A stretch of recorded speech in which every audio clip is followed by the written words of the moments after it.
And we're one pass away right here. The ball is one pass away. So I want to get the man slightly higher, and I want to be in live feet and active hands, and I want to have a hand out here denying the pass. I'm not going to concede the pass. I'm not going to be off the line, but I want to have him slightly higher so we got some defense position. Okay?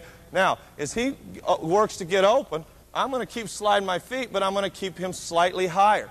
Any kind of back door, I'm going to keep adjusting, and I don't want to be back cut right here. I don't want to be back cut. If he were to go back door, we're going to snap our head and find the basketball. We don't want to lay it up. Plus, hopefully, we've got good pressure on the ball here to make it a tough pass. Man's looking to get open, slightly ahead. Don't let him get underneath you. All right? Don't let him get underneath you. What I mean by that is let him get below you. All right? Just don't let him get below you right there where he can't see, and all of a sudden you got the chance of backdoor. Keep him out in front of you.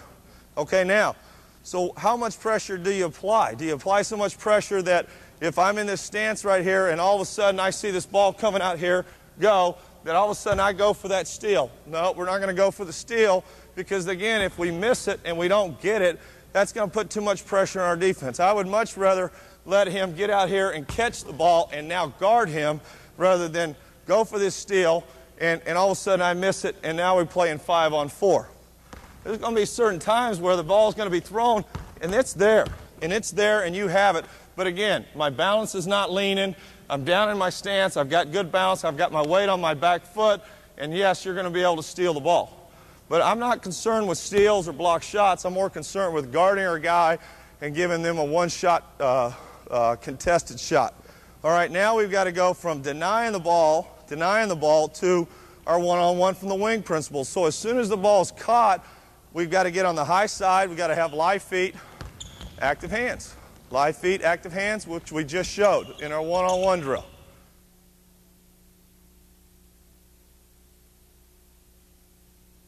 So now we've gone from one-on-one, we've denied the ball, so now we've got two guys up in the deny right here. Ball's going to be in the middle of the floor, so we're both one pass away. We're both one pass away. We're going to be in position here. The man's going to be slightly higher. Keep him slightly higher so there's no back cuts. And we get the offensive guys to try and back cut, to V-cut, get themselves open, and we go slightly higher. No holding, no contact, just like these guys are doing, keeping a nice gap. And I think the biggest thing in defense is you got to keep your feet moving at all times. If your feet are moving and you're down in a stance, it seems like guys have just a better chance of surviving and getting it done and stopping their man. If their feet get flat or you stand up, that's usually when you get burned. All right, so this drill here, this 2-on-2 drill, we'll start it by throwing it to a wing. Let's do that. Throwing it to a wing. Now we're in our one-on-one from the wing position, our one-on-one from the wing drill right here. All right, now so we're starting to add is our weak side help. So come on back out here. Throw the ball back to the point. And now what we're going is from strong side to weak side.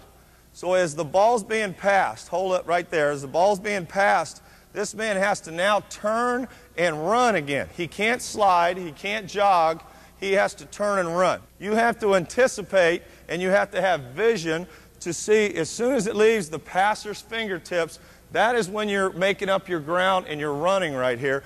He should be arriving to the weak side help at the time the ball arrives there. So this way, for whatever reason, if we had a breakdown or for something, Ben slipped and fell down, we've got weak side help. Okay? Now, where would we be in this situation? We want to be one step off the line of the ball so that if we were to draw a line right here, and Eric, I tell you what, take the ball, move away from a little bit, Ben, and let him roll the ball. Go a little bit lower than him. All right? If he were to take and roll the ball right there, get in your stance, Matt, it's just one step off the line of the ball. One step off the line of the ball, okay? So he'd have down in his stance, and he'd have good vision.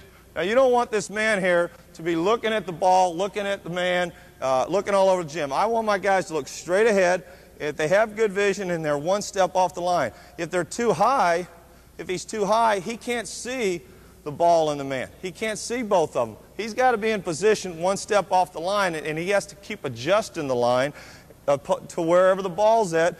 And so we have the ball you man rule comes into play. So he's going to keep adjusting this line of the ball right here with vision. Keep adjusting the line, keep moving his feet. Okay? down in the stance, not turning his head, not looking at the ball, not just looking at his man. He's looking straight ahead, and you can see them both, right, Matt? You can see them both. Never coming out of the stance. Okay? So now Ben's on this side right here, on the high side. We've got our weak side help. All right, now, when the ball is in flight right now, now he's got to close back out and get into a deny, and he's got to get there at the same time the ball arrives here, because otherwise he would be late, and therefore you never know that the ball gets thrown to his man, and he's back cut, and Ben's got to go from on the ball to a deny stance. So now we're back in our deny, and staying with the drill and teaching the drill and what we're trying to do. Now the next thing we're going to do is the offensive player here is going to get open. We're going to let him catch the ball right there, even though we may be in a position to do it. And now we're slightly off the line. You've got weak side help. I think a lot of people, know these drills and know these things. This is pretty basic basketball. I think the biggest thing as a coach you have to do, you just have to demand it's done. So if a player, because a game always has slippage in it. If you're here and you've got to go to weak side help, as the game goes on, all of a sudden it may become this, okay? Or you're not all the way off to the goal. You have to stay and you have to focus in on as a coach and demand that they sprint and get off to the line of the ball. Closeout to me is the hardest thing to do in defense, because now you're running from a full speed to your man who's catching the ball, who's going to be on the attack, and that's where you usually wind up getting scored on or burned. Now, once again, the whole deal is that you've got to be able to run on the flight of the ball. If you let that ball, and I'm showing the flight of the ball here, if it gets over your head here and you haven't reacted, you're too late. When the ball is thrown, I've got to react to the pass, and I've got to go, and about 2/3 of the way, I've got to start shutting it down, and I've got to get into my live feet. And I'm not just going to run up and be able to touch him and then get into my gap. I'm going to run into my gap, high side, and I'm going to give him some room, because in case he puts the ball on the floor, I'm able to react and stop him. All right, react and stop him. And again, staying with the philosophy, I'd rather have him shoot perimeter jump shots. From here, as he would go into a shot, I'm able to come out of my stance and contest the shot. So let's go and put the whole drill together and now play in a live situation right here. Good. Close out, high side, guard him, good. Vision. Keep adjusting your line. Stop. Put the ball back here with coach. Okay, now, notice that he keeps adjusting his line right here, and he has vision. He has vision so that if the ball got thrown, he would be fine. All right, now, what if the man from there, the ball's out there on that wing, and now say he comes across there? Well, he has to have vision in order to now go from 2 passes away to a deny. So we play in our 2-on-2. Or you would like to pin him to the sideline, never get beat. But now let's throw the ball over to here. And now all of a sudden Matt has gotten beat. All right, he's gotten beat. He's going to the baseline. Well, this man has to be in position to rotate over. Now, he doesn't want to come over until he knows that Matt's been beat. So Matt, get a little closer to him right there. And Matt's almost got him there. He might not have, he's still in position to get him. Well, the weak side help man right here has to be aware. I want him to fake and retreat, Ben. Fake and retreat, bluffing at him, still having vision, so that maybe he'll slow him down in order to give Matt enough time to recover. All right? But say right here, Matt has been beaten. Matt has been beaten. He has to clear the lane. The weak side help guy has to clear the lane. And for us, we're going to come up and we're going to double it right there if that situation occurs. But we're not going to come too early. We're not going to come too early. He has to definitely be beat. He'll be about 2 steps, 1.5 steps off the lane. And that's when we're going to come out of it and close out and double right here on this baseline.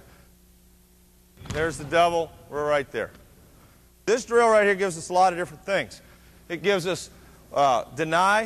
It gives us our deny. We get to work on our deny. You can use your bigs in this drill. All your perimeter players, everybody on your team should be in this drill. We go from deny to on the ball, live feet, active hands, pinning them to the sideline, everything we've just done. We go to weak side help. We've got to get off to the goal. Our weak side help is involved. And then we have to, on the skip pass, we have to close out under control, keeping the man in front of us, and that becomes one-on-one from the wing.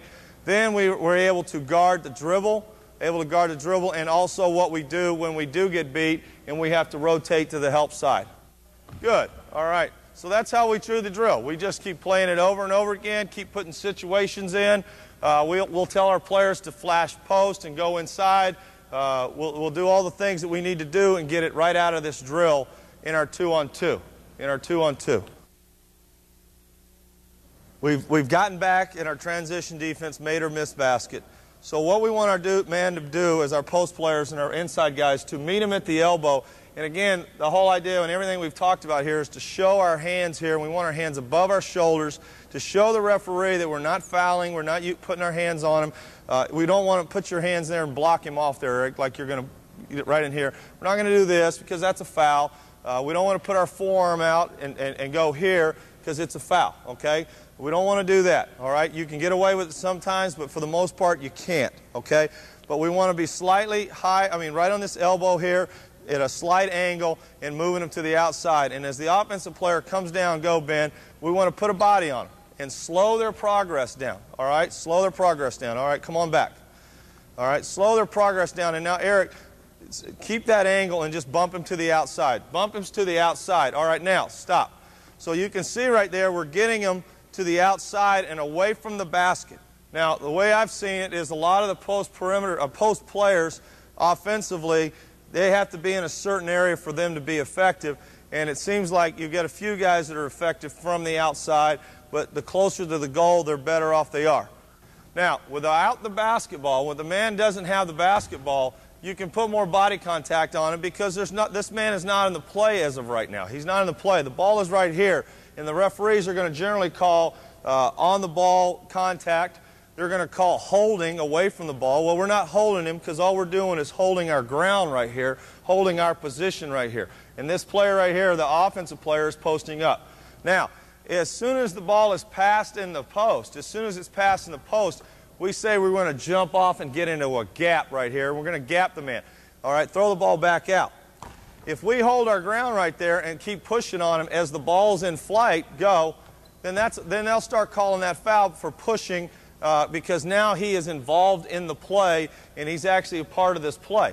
It's basically one-on-one from the wing, but just closer to the goal. So when he makes his contact, the ball's in the air, we're going to jump off and get in our stance and get in our gap and play one-on-one basketball right there.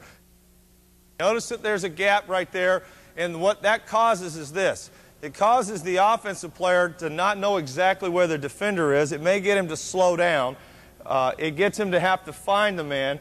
It's not so tight that we're on him so tight that he's able to spin out of it and hook him and go to the goal. All right? It keeps from fouling him.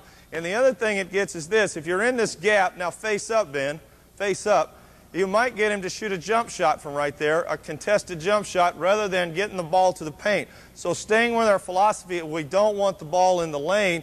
I'd much rather have him shoot an 8 to 10-foot shot from right there rather than putting the ball on the floor or getting the ball to the lane right there and tight to the goal where you're susceptible to fouling. Now, we've got to hold our ground right there. You're not able to come out and bump the man with your body. But as it gets closer to the lane, you've got to start being physical with him and holding him off Now, you've got to just stay within your area right there. You can't root him off. You've just got to hold your ground, and you've got to keep your feet moving and not give him an angle to the basket. No matter what you do, you don't want to let him get outside your shoulders, all right? Turn and try and get outside the shoulders there. All right? See, notice he won't let him outside. Meet him at the elbow, showing your hands to the ref.